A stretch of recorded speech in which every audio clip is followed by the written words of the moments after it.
Welcome everyone. This is episode 33 of the Transmaxxing podcast, and today's topic is incels and cults. So, as you are probably aware, there's no shortage of very destructive social environments.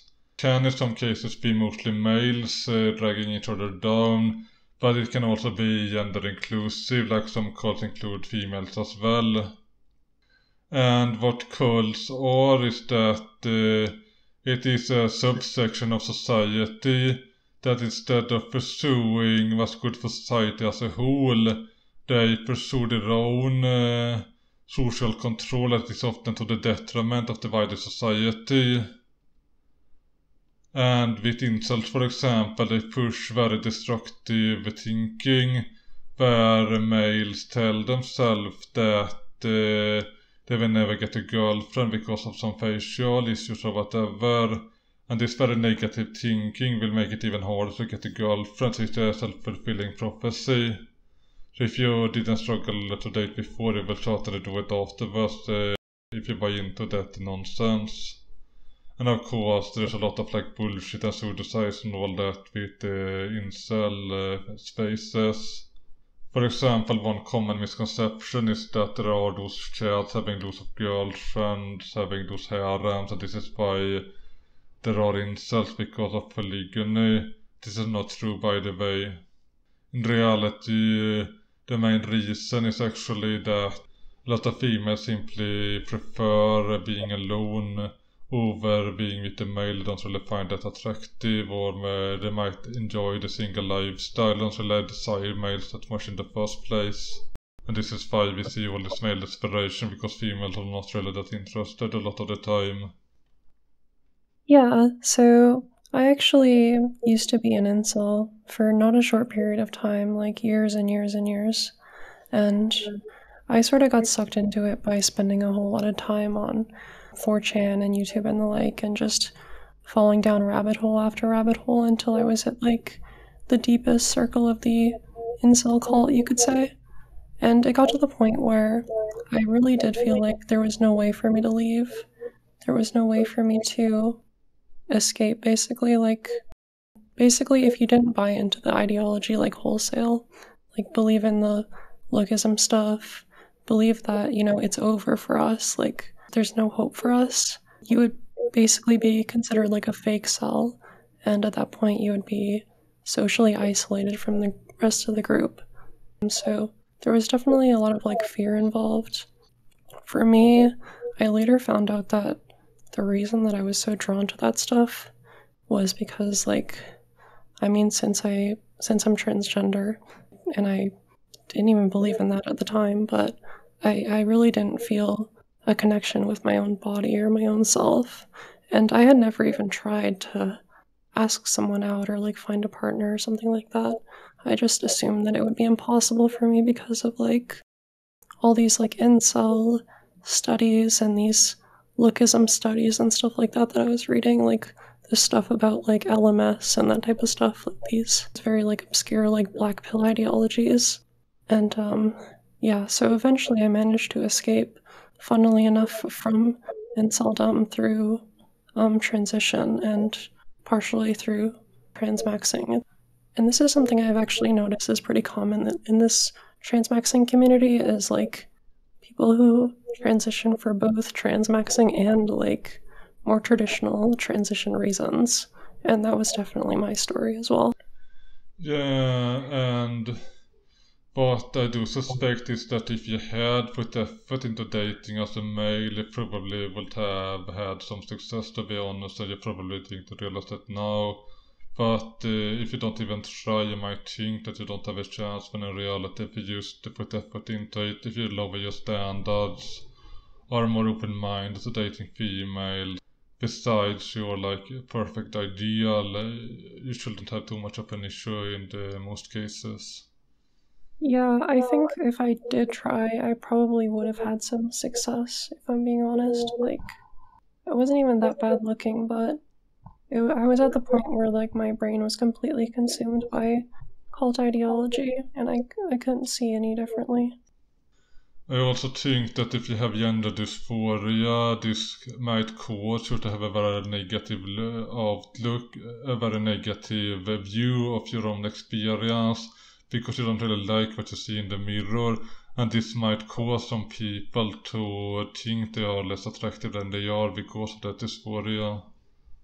Absolutely. I definitely would mistake my masculinity for ugliness because ever since puberty, like, I just really hated my masculine features and anything that reminded me that I was male. So I would see that and that would just confirm to me how ugly I was.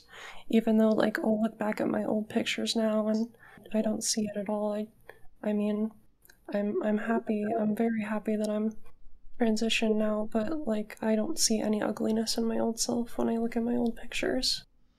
Yeah, and this is not surprising really.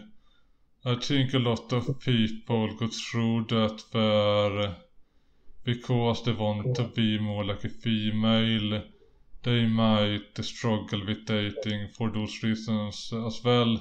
And I am aware that there are males who genuinely do struggle with dating. But if you haven't tried hard to actually find a girlfriend and failed, you don't really know for sure it, like until you actually go out there, and this can be like dating apps in real life, just everything. Yeah. I mean, I had heard about like how bad dating apps are and like how it would be impossible for me to find someone on there. And I literally have never even downloaded one. Like, Yeah, you should honestly. I think they are great. I actually had some success with them. Like it works. yeah, well, I mean, after my transition, it was much easier for me to find people for sure. Like, it just seemed to sort of happen that I would get into relationships. But I think if I was to go back and try dating like before transition, I definitely would at least try the dating apps and see what I could find. Instead of just giving up before I even start, which is what I did for like all aspects of my dating life. It could also be that if time didn't really desire to be successful as a male in the first place, maybe you desire to be more like a female, and maybe this is why you didn't really try either. It could be a reason as well, just speculating. Yeah, so I think there was definitely an aspect of, like, I guess you could say jealousy involved, where I would see, and I would feel really jealous of them. And I would see transgender women and I would feel really jealous of them. And I would feel like if I was to date them and like fill in that masculine role, I would probably feel pretty bad about myself in general. And that's one thing that also scared me away.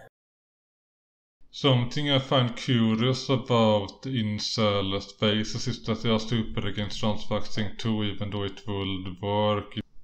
Yeah, I mean, they don't want it to work. They want to stay in their little bubbles generally because they're so stuck in the cult-like thinking. Any sort of solution is generally frowned upon and instantly dismissed. Yeah. There's this very big thing that tends to happen with people that are like stuck in very depressive situations. Oftentimes, it's much more daunting to try anything else.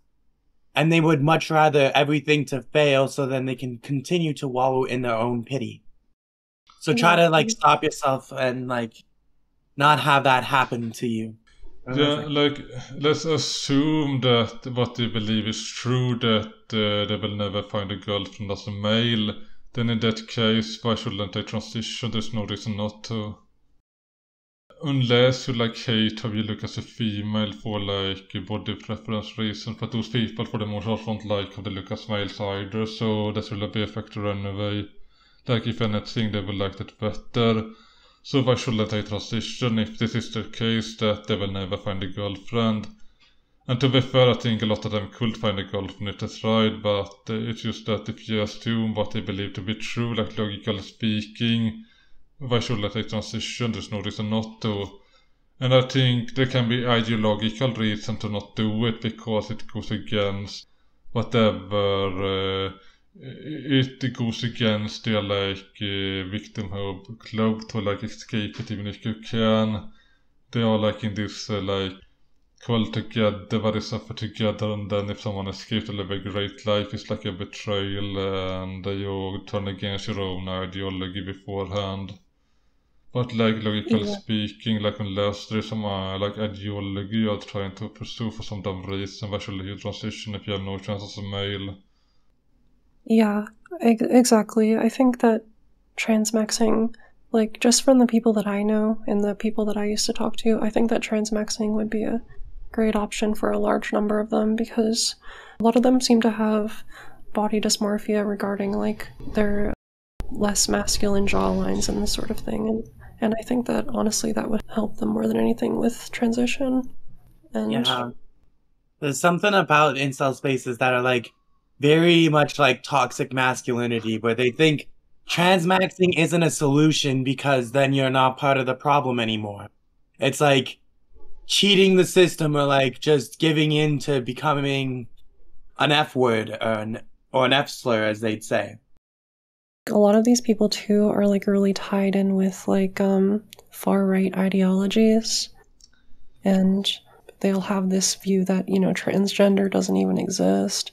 You know, transgender is just a man wearing a dress and this sort of thing. Like that sort of rhetoric will come up often. So I feel like a lot of these people would see any sort of transmaxing as like completely off the table, because they don't even believe in the premise that, you know, trans people exist. And if they think about trans people, they just feel disgusted because of their political beliefs. Honestly, like just from like a perspective of like trying transitioning, I feel like it'd be very insightful for a lot of these incels of like the do's and don'ts of how to treat a woman if they are like becoming the woman and getting treated poorly by these other men. And it could actually help them with like their own dating life if they want to like continue as a male and see that they don't want to be a female. Yeah, it would definitely be an interesting thought experiment. I think they would start to see maybe women as more human than they currently do, because it seems like a lot of incels see women as an entirely different species. Like the way that our female feelings work and that sort of stuff, they think is like completely separate from their male human experience. When in reality, like there's a lot of parallels and there's a lot of overlap there. I think next topic is going to be focused on how various cults form, and the way it works is that when you join some cult, whether it's online, offline, what they do is that they make you consume information that causes you to believe into their worldview more. So you change your media consumption, what you read, what you watch, and this causes you to believe in it even more. And then they have to like accuse everything else of being like wrong or whatever. Or this is something you see a lot with the various like cults online, that they accuse like everyone else of like making stuff up. And you see that a lot where they like choose like everyone else of like trying to like either scam you or lie to or whatever. And this can be like even basic things like any contentious issue where they assume that the other side is like have bad intention, rather than maybe they just are mistaken, or maybe they are actually right and you are on the wrong side, because people want to assume that what they believe in is correct. Then when you get invested into it, you will change your consumption and like consume stuff that confirm what you already believe in. So once you have been invested into a certain worldview, it can be hard to turn back. And then what some cults do as well is that they make you alienated from friends and other social connections. It can be both like intentional, where they encourage you to cut ties with like family members, friends in real life and all that.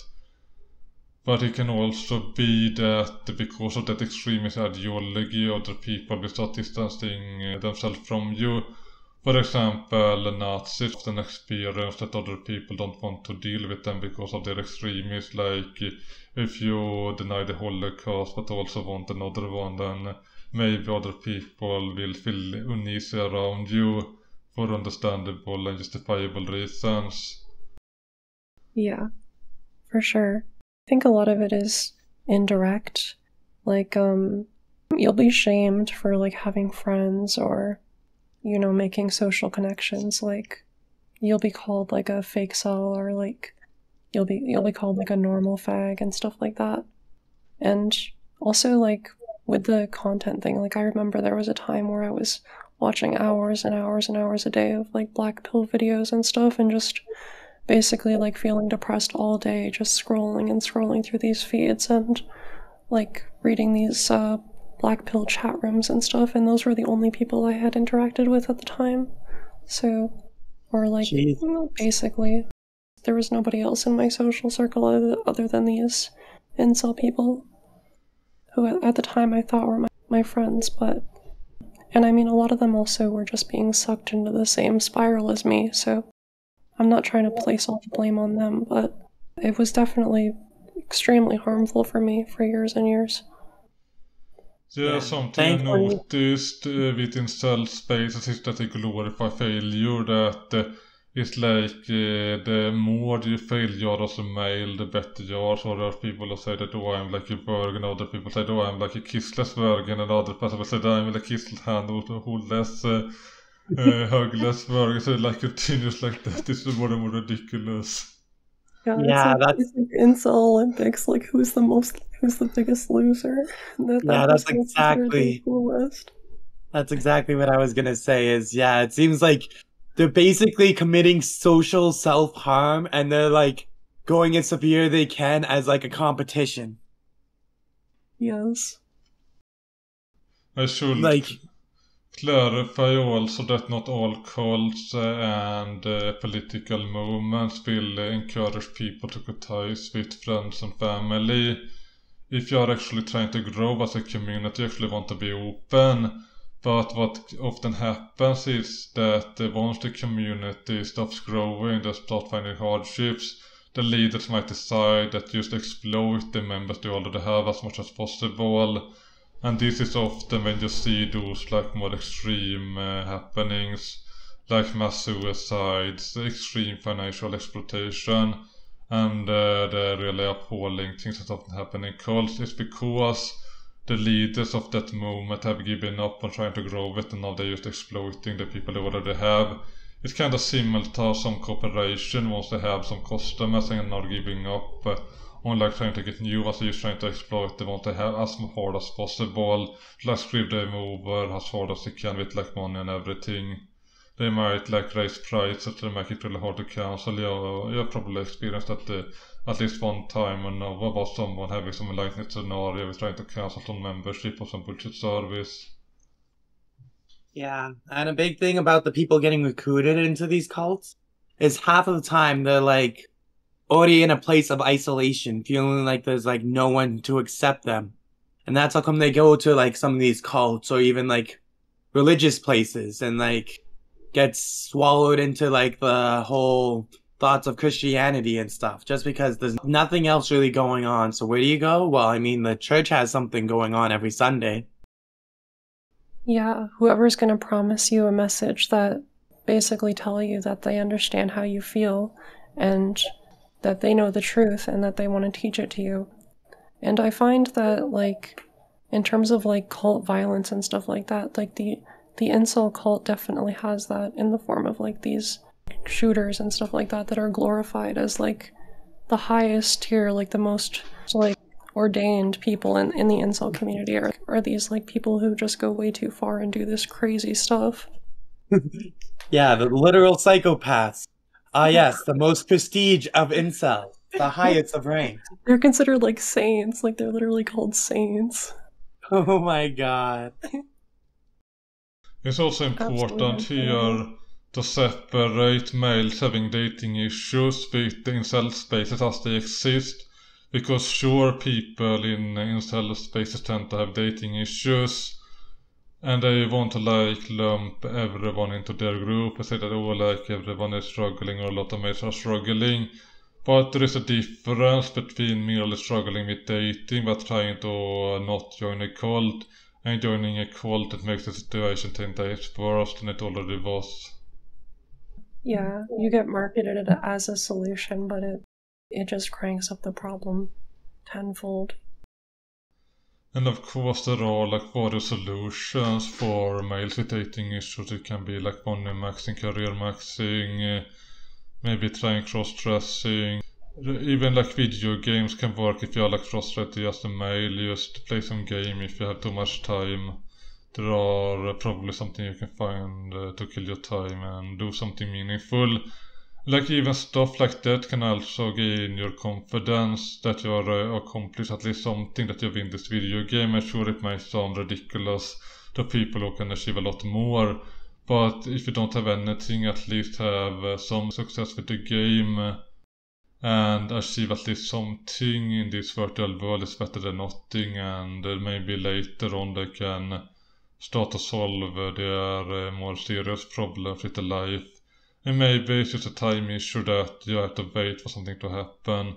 Like for example, if you try to start a business, you might have to wait till you have enough money to start. You might have to wait for some opportunity to emerge. Like often in business you have to wait and time it correctly to really make a lot of money, and if you are too early or too late, you are missing out. Yeah, I find like the best thing that somebody can do if they're stuck in this type of situation is to take these baby steps every day. Try and be a little bit better of a person each day. Try and improve your situation just a little bit each day. And try and be more courageous a little bit each day. And one day you'll just find that you'll reach a point where you're so much better than you used to be that you'll just blossom into your new self. And that's what happened to me. And it was definitely the most profound and meaningful experience of my life. And I hope that everyone who's stuck in these types of cults that can one day also reach that sort of state and have that same experience. It just takes saving a little bit of courage each day and trying a little bit harder each day. And, one day you will ascend. And often when you think there is something you cannot do for whatever reason, that's simply not true, and maybe later on you do it with ease. And this can be like things that people say are not even possible, and then you achieve it anyway. Yeah, sometimes even a change of mind's like very useful, where I've heard so many stories where people like fall in love, and it's usually at places or times where you think it'd never happen. So perhaps not focusing too much of like getting a partner and just working on like being the best self you can be very helpful. And perhaps you too will find someone that you forever love out of nowhere in a random situation. That's how it happens.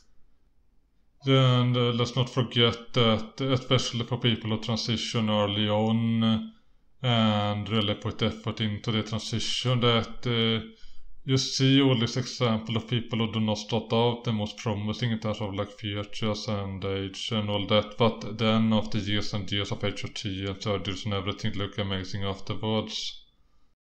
Yeah, absolutely. Some of the people who looked the worst when they were male, and they start really going hard with their transition and really trying their best, they end up looking like the most beautiful women. Some of the most beautiful transgender women I've ever met. And there are so many people are successful in various phases, like not just with dating but with everything. There is no reason to think that it cannot be you. Of course it can be you. Of course, yeah. Anyone can achieve it if they truly put their heart to it and they truly want it. I think what we want to do as a community is to help people live better lives and offer a part of improvement. And this community is focused on people transitioning. And I really like to see how people are improving when they go here and they post their update, how they're doing better. Oh yeah, it's so great to see the positivity. It's really heartwarming. I remember thinking of various ways to reach out to those incels who are stuck in that very toxic mindset. And I realized that Transmaxxing could work for some of them. But then of course I found out there's bigger issues they are having besides just the looks. If they are looking bad, that's not the only problem they have. I think this place can work as an alternative social space for various people to interact with, because people want to interact socially with other people. They want to have like friendships, they want to work together for something greater, and I really want to make this place as an alternative to going to a church or joining some weird cult. Yeah, I think a lot of people can gain a sense of meaning through a community. And of course, transmaxing is not the only way to escape from a bad, lonely situation, but I think for a lot of people it's going to be a really amazing solution and something that's truly life-changing. Yeah, this marks the end of episode 33 of the Transmaxxing podcast. I hope that you will have a nice day forward and one day find an amazing girlfriend if you don't have one already. Goodbye everyone!